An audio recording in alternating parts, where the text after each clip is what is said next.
நண்பர்கள் அனைவருக்கும் வணக்கம். Mumbai Indians, Chennai super Kings இந்த 2 அணிகளுக்கு அப்புறம் அதிக முறை கோப்பை கைப்பற்றின ஒரு அணி கொல்கத்தா நைட் ரைடர்ஸ். ரொம்பவே முக்கியத்துவம் வாய்ந்த அணியாக பார்க்கப்படும் ஒவ்வொரு சீசன்லையும். அவங்க எப்படி பர்ஃபார்ம் பண்ணாங்க அப்படின்னாலுமே அவங்க அந்த டீமை ஓரளவு கொஞ்சம் பலம் வாய்ந்த அணியாகவே இருக்கும் எல்லா சீசன்லையுமே. முக்கியமாக west Indies players Sunil Naren, Andre Russell இவங்க 2 பேரும் ரொம்ப நாளாக அந்த அணியோட ஒரு மிக பெரும் சொத்தாக இருக்காங்கன்னு சொல்லலாம். அதுக்கப்புறம் கௌதம் கம்பீர் 2 டைம் அந்த அவங்களுக்கு கப் வாங்கி கொடுத்துருக்குறாரு. ஸோ இப்போ ஸ்ரேயாஸ் ஐயர் ஒரு டைம் கப் வாங்கி கொடுத்துருக்குறாரு. ஸோ ஸ்ரேயாஸ் ஐயர் ரொம்பவே ஒரு அன்சங் ஹீரோ அப்படின்னு தான் சொல்லணும். அது டெல்லி கேபிட்டல்லையும் 2020 ஃபைனல் வரைக்கும் கொண்டு போனார். அப்போ வின் பண்ண முடியல. அப்போவும் அவருக்கு பெருசாக அந்த கிரெடிட் போய் சேரலை அப்படின்ற மாதிரி தான் நினைக்கிறேன். அதுக்கப்புறம் 2024 கப் வாங்கினதுக்கு அப்புறமே அந்த கிரெடிட் ஸ்ரேயாஸ் ஐயருக்கு போகலை. ஏன்னா அந்த கிரெடிட் எல்லாமே கௌதம் கம்பீருக்கு போயிடுச்சு, கொல்கத்தா நைட் ரைடர்ஸ். ஸோ போன வருஷம் சாம்பியன்ஷிப் வாங்கின அணி. ஸோ சாம்பியன்ஷிப் வாங்கின அணி அவங்களோட கேப்டனே விட்டு கொடுத்துட்டாங்க. ஸோ அவரை தக்க வச்சுக்கணும் அப்படின்ற மாதிரி அவங்க ஆக்சுவலி அவர் தக்க வச்சுக்கணுன்ற மாதிரி நினைக்கலையா, இல்லை அவங்களுக்குள்ள என்ன பிரச்சனை அப்படின்றது ஃபுல்லாக தெளிவாக தெரியலை. அவர் அந்த டீமை விட்டு வெளியில் போகணுன்ற முடிவுக்கு வந்துட்டாருன்ட்டு முன்னாடியே செய்திகள்லாம் வந்தது. ஸ்ரேயாஸ் ஐயர் பஞ்சாப் அணிக்கு போயிட்டாரு. ஸோ ஓகே, இப்போ கொல்கத்தா நைட் ரைடர்ஸ் அணிக்கு யார் கேப்டன் அப்படின்ற மாதிரி நிறைய யூகங்கள் வந்தது.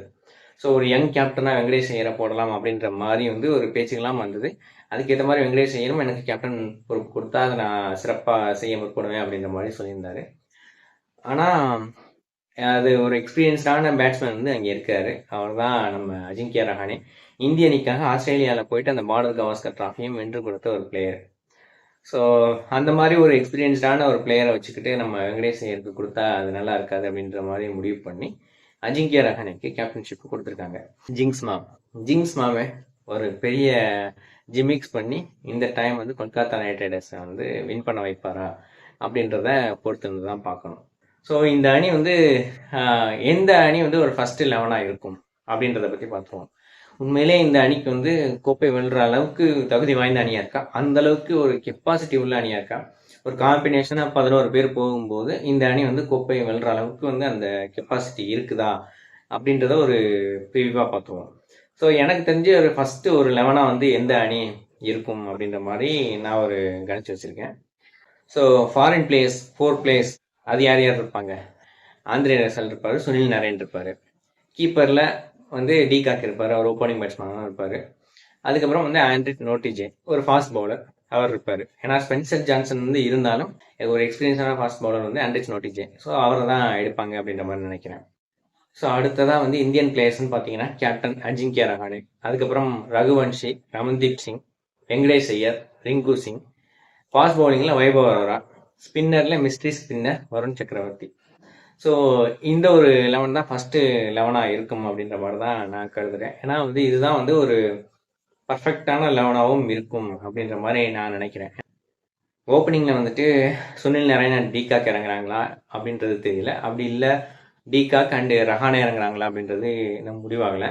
எனக்கு தெரிஞ்சு நரேன் போகிறதுக்கான வாய்ப்புகள் அதிகமாக இருக்கும் அப்படின்ற மாதிரி நான் நம்புகிறேன்.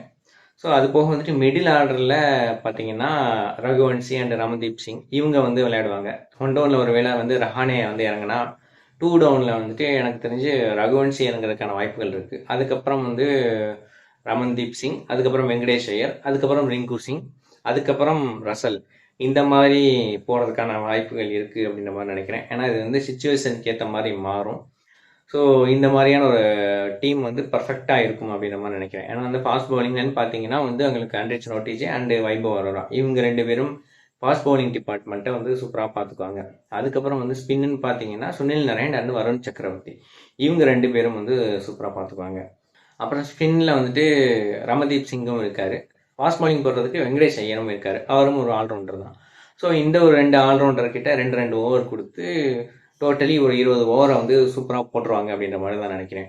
அதுலேயும் ஆண்ட்ரிச் நோட்டிஜேக்கெல்லாம் ஒரு லைன் லென்த்து கரெக்டாக வந்துருச்சு அப்படின்னா அவர் ஓவரில் ரன்கள் அடிக்கிறது சமம். வைபவ் அரோரா ஒரு ரன்னையும் கட்டுப்படுத்தி விக்கெட் எடுக்கக்கூடிய இதில் வல்லவர். நம்ம வருண் சக்கரவர்த்தி மிஸ்ட்ரி ஸ்பின்னரு. ஸோ ஈஸியாக விக்கெட் எடுத்து கொடுத்துருவார். அதே மாதிரி தான் சுனில் நரேன், அவருக்கு அடித்தா ஒரு ஓவரில் வந்து கண்ணா பின்னான்னு அடிப்பாங்க, இல்லை விக்கெட் விழுந்தாலும் வந்து நல்லா விழுகும். அந்த மாதிரியான ஒரு பவுலர் ரமதீப் சிங் அண்ட் வெங்கடேஷ் ஐயர். இவங்க 2 பேர் ஓவர் மட்டும்தான் கொஞ்சம் வந்து நமக்கு எதிரணிக்கு ஈஸியாக அவங்க விளையாடுறதுக்கான ஓவர்களாக இருக்கும் அப்படின்ற மாதிரி நினைக்கிறேன். மற்ற எல்லாரோட ஓவரையும் வந்து கொஞ்சம் அவங்களோட நாள் வந்து சிறப்பாக இருந்துச்சு அப்படின்னா அவங்கள வந்து தடுக்க முடியாது, அந்தளவுக்கு சிறப்பாக பவுலிங் போடுவாங்க. ஸோ ஃபஸ்ட்டு ஓப்பனிங் பேட்ஸ்மேனில் வந்து இவங்க டிகாக் அண்டு நரேன் வந்து சூப்பராக விளையாண்டுட்டாங்க அப்படின்னா, அதுக்கப்புறம் வந்து அஜிங்கிய ரஹானே அவரும் வந்து பொறுப்பாகவும் விளையாடக்கூடியவர், அதே நேரத்தில் அதிரடியாகவும் விளையாடக்கூடியவர். ஏன்னா முன்னாடியில் வந்து பொறுப்பாக விளையாடிட்டு இருந்தார், அதிரடி ரொம்ப காட்டலை. சென்னை சூப்பர் கிங்ஸ்க்கு வந்து எப்போ வந்தாரோ அதுலேருந்து வந்து அதிரடியாக விளையாட ஆரம்பிச்சிட்டாரு. ஸோ அந்த ஒரு ஒரு அசட் மாதிரி இருக்காரு இப்போ அந்த அணிக்கு. அதுக்கப்புறம் ரமன்தீப் சிங், அவர் சொல்லவே வேணாம், இந்திய அணிக்கு வந்த ஃபஸ்ட்டு பாலே வந்து 6 அடித்த ஒரு வீரர். ஸோ அந்த அளவுக்கு வந்து ஒரு ஹார்ட் ஹிட்டிங் எபிலிட்டி உள்ளவர். ரிங்கு சிங் வந்து ஒரு ஃபினிஷர், அதாவது ஃபினிஷிங்க்கு ரோலுக்குனே வந்து ஒரு செதுக்கப்பட்ட ஒரு வீரர் அப்படின்ற மாதிரி ஒரு வீரர். ஆந்திரே ரசல், அவர் தான் வந்துட்டு அவருக்கு மாட்டுச்சு அப்படின்னா காட்டடியாக அடித்து மேட்சே வந்து வேறு லெவலில் திசை திருப்பி விட்டுருவார்.